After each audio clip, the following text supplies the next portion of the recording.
Hello students, my name is Aman and welcome back to my YouTube channel school fellow classes. और guys, आप सभी लोगों के लिए एक और ब्रांड न्यू वीडियो लेकर आया हूं। ये चैप्टर है गाइज, चैप्टर नंबर 8, टेंसेस के बारे में ये चैप्टर था। और इस चैप्टर के हमने सारे कंसेप्ट कवर कर लिए हैं। और अभी जो है हम ये जो एक्सरसाइजेज बची हुई है, एक्सरसाइज नंबर 13 और एक्सरसाइज नंबर 14 इस वीडियो में हम करेंगे।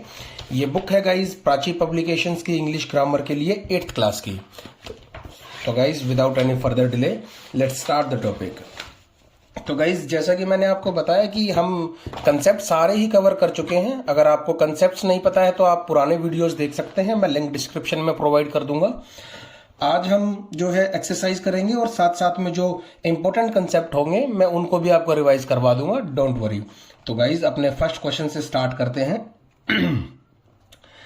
देखिए गाइज, क्या है, put the verbs in bracket in the simple present और प्रेजेंट प्रोग्रेसिव टेंस। इनमें हम वैसे तो और भी बहुत सारे टेंसेस यूज कर सकते हैं अब, लेकिन क्वेश्चन यही कह रहा है कि सिंपल प्रेजेंट या फिर प्रेजेंट प्रोग्रेसिव का ही यूज करना है। तो फर्स्ट क्वेश्चन देखते हैं। I generally go to office by car but today I go by bus. तो इसमें सिंपली क्या हो जाएगा, आई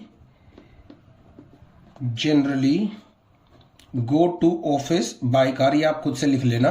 but today I am going by bus. अब ऐसा क्यों हुआ यहां पर, देखिए इस सेंटेंस को लीजिए पहले। ये क्या है, I generally go to office by car.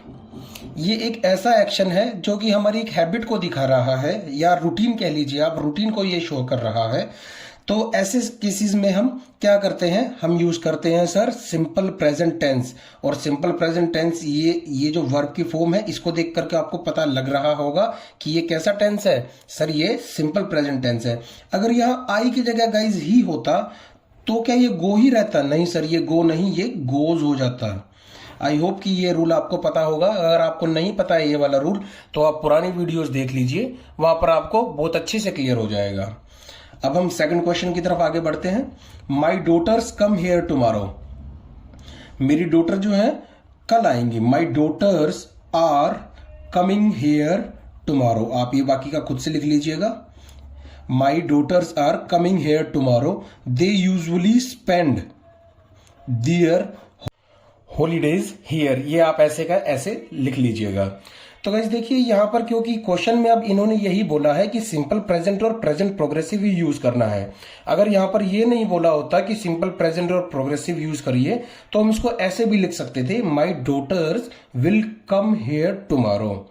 लेकिन अब क्योंकि क्वेश्चन की डिमांड है कि प्रेजेंट प्रोग्रेसिव में ही करना है, तो हमने क्या किया, my daughters are coming here tomorrow. By the way ये भी बिल्कुल ठीक है। और विल कमिंग अगर मैं लिख देता my daughters will come here tomorrow, वो भी एकदम से ठीक ही होता। अब हम अपने क्वेश्चन नंबर 3 की तरफ आगे बढ़ते हैं गाइस। क्वेश्चन नंबर 3 क्या बोलता है, these days I am reading some novels. ये तो वेरी इजी है। दीज डेज पढ़ करके कोई भी बता सकता है कि ये कोई ऐसा काम है जो प्रेजेंट में कंटिन्यू हो रहा है। तो these days I am reading some novels, ये आप लिख लीजिएगा। क्वेश्चन नंबर 4 अगर हम देखें, he go to school on foot every day. ये छोटे छोटे वर्ड्स है ना गाइज, इनका आपको खास ध्यान रखना है। एवरी डे को पढ़ करके कोई भी बता सकता है कि कोई ऐसा काम है जो रोज हो रहा है। तो जो काम रोज होता है उसको हम कैसा बोलते हैं, रूटीन एक्शन बोलते हैं, या फिर हैबिचुअल एक्शन भी हम कह सकते हैं। और ऐसे केसेस की ट्रीटमेंट हम किस में करते हैं, हम करते हैं सिंपल प्रेजेंट टेंस में। तो अब हम इसकी ट्रीटमेंट करेंगे सिंपल प्रेजेंट के हिसाब से। अब क्योंकि ही एक सिंगुलर है तो ही के साथ वर्ब कैसी आएगी, सर वर्ब आएगी कैसी, सिंगुलर। और वर्ब सिंगुलर जब होती है जब हम उसके साथ एस या ईएस लगा देते हैं।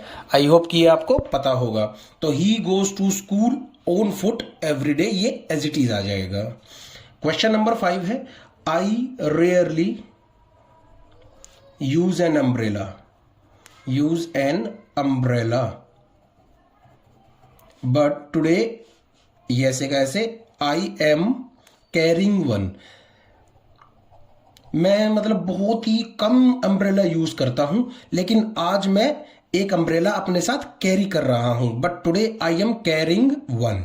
ये वन जो है ये क्या है, अम्ब्रेला है। क्वेश्चन नंबर 6 है, he still do his homework. He still does his homework. अब यहां डज क्यों आया, डू के साथ ईएस लगाना क्यों जरूरी था, क्योंकि ये एक सिंगुलर नाउन की बात हो रही है, या प्रोनाउन आप इस केस में कह लीजिए। बेसिकली कहने का ये मतलब है, अगर सिंगुलर होगा तो वर्ब सिंगुलर आएगी, और वर्ब सिंगुलर तभी होती है जब एस या ईएस आता है। इस केस में एक एक्सेप्शन क्या है, आई के साथ हम प्लूरल वर्ब का यूज करते हैं, यानी कि जब आई आएगा, अगर यहां पर आई होता, I still do my work आता, और अगर ही शी इट है तो क्या आएगा, एस या ईएस आ जाएगा, he still does his homework.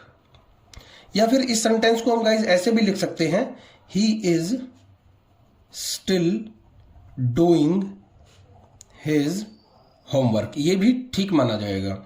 Question number 7 है, ask the man what he want की जगह क्या हो जाएगा गाइज, व्हाट ही वांट्स, क्योंकि एक बंदे के बारे में बात हो रही है, एक सिंगुलर मैन है, और मैन के साथ एक सिंगुलर नाउन या प्रोनाउन के साथ वर्ब की फॉर्म आती है सिंगुलर, और वर्ब सिंगुलर तब होती है जब उसके साथ हम एस या एस पुट कर देते हैं।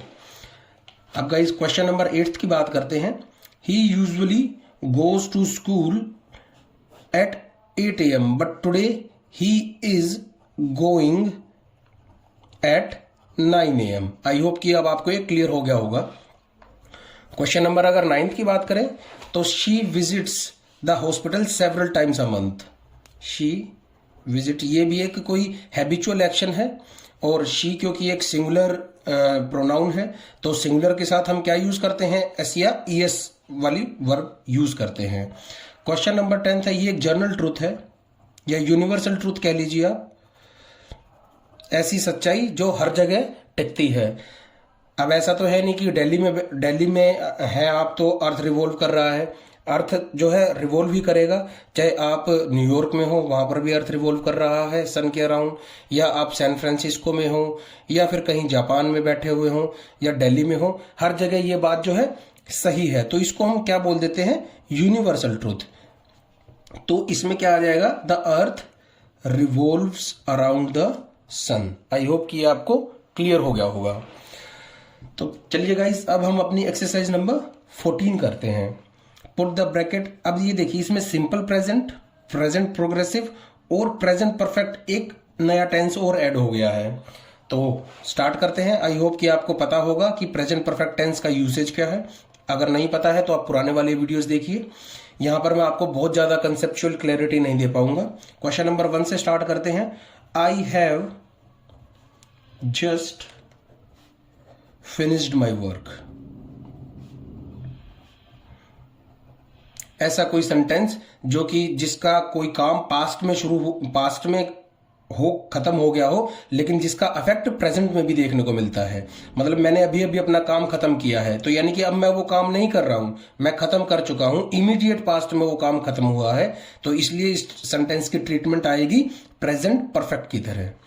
She is praying at the moment. Eight the moment से देखने से पता लग रहा है कि ये कोई ऐसा काम है जो प्रेजेंट में कंटिन्यू है, तो she is praying at the moment.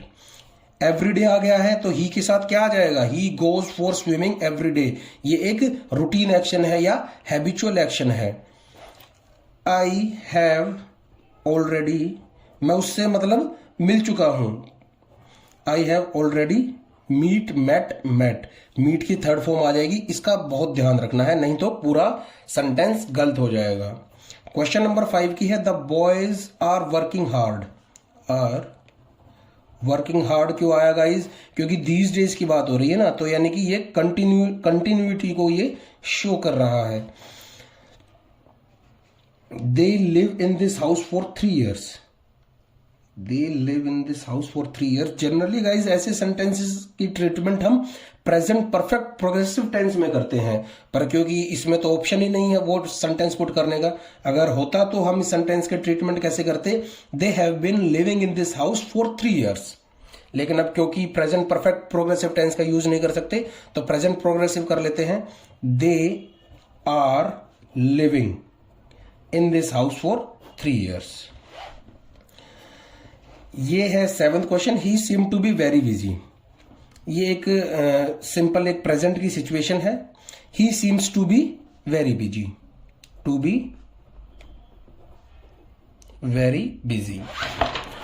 Question number 8th, 9th और 10th बचते हैं गाइस। अभी फिलहाल आज इस वीडियो में हम इतना ही करेंगे, फिर जो बाकी बची हुई एक्सरसाइजेस हैं उनको आने वाले वीडियोस में कवर करेंगे। ये क्या हो जाएगा guys, they still not succeeded in reaching the top. They have still not SUCCEED in reaching the top.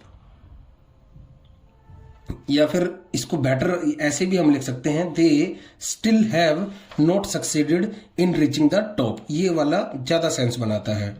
Question number 9th अगर हम देखें, since when you have that's new scooter, ये तो ऐसे का ऐसे ही एज इट इज आ जाएगा गाइस।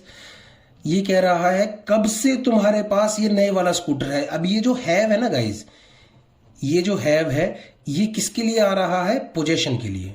पोजीशन आई होप कि आपको पता होगा, जैसे ये पेन है मेरा है तो इस पेन का पोजीशन किसके पास है, मेरे पास है। यानी कि स्वामित्व या मालिकाना हक को हम क्या बोलते हैं, पोजीशन बोलते हैं। तो मैं सिंपली किसी से पूछ रहा हूं, मान लीजिए कि आपके पास एक स्कूटर है, तो मैं आपसे पूछ लूं since when you have that new scooter, तो मतलब ये जो नया स्कूटर है ये आपके पास कब से है। ये हैव जो है यहाँ पर वर्ब की फॉर्म नहीं दिखा रहा है, पोजीशन दिखा रहा है। क्वेश्चन नंबर 10 है, इसमें ये तो सिंपल है, he has not joined any school yet. यानी कि येट ये जो वर्ड है ना, इससे पता चल रहा है कि ये प्रेजेंट परफेक्ट टेंस है। ठीक है गाइज, मतलब उसने अभी तक कोई स्कूल ज्वाइन नहीं किया है। He has not joined any school yet. I hope कि गाइज ये दोनों एक्सरसाइजेज आपको अच्छे से क्लियर होगी होंगी। वैसे जो एक्सरसाइज नंबर 15, 16 और 17 और 18 जो बचती हैं गाइज, ये आप पहले से खुद से करके रखिए, क्योंकि इनमें ऐसा कुछ भी नया नहीं है जो मैं अलग से आपको बताऊं। अगर आपने पुरानी वाली वीडियोस को बहुत अच्छे से किया है तो मुझे नहीं लगता कि आपको इसमें कोई प्रॉब्लम आने वाली है। और अगर फिर भी प्रॉब्लम आती है तो मैं तो करवाऊंगा ही, लेकिन मैं आपको ये सजेस्ट करता हूं कि आप मेरे करवाने से पहले एक बार इसको पेंसिल से सारा फिल आउट कर लीजिए, फिर मेरे साथ साथ चेक कीजिए और अपने आप को मार्क दीजिए कि कितने नंबर आप स्कोर कर पाते हैं। अभी फिलहाल गाइज इस वीडियो में इतना ही, फिर आपसे मिलेंगे नई वीडियो के साथ, नए टॉपिक के साथ। तब तक के लिए goodbye and take care.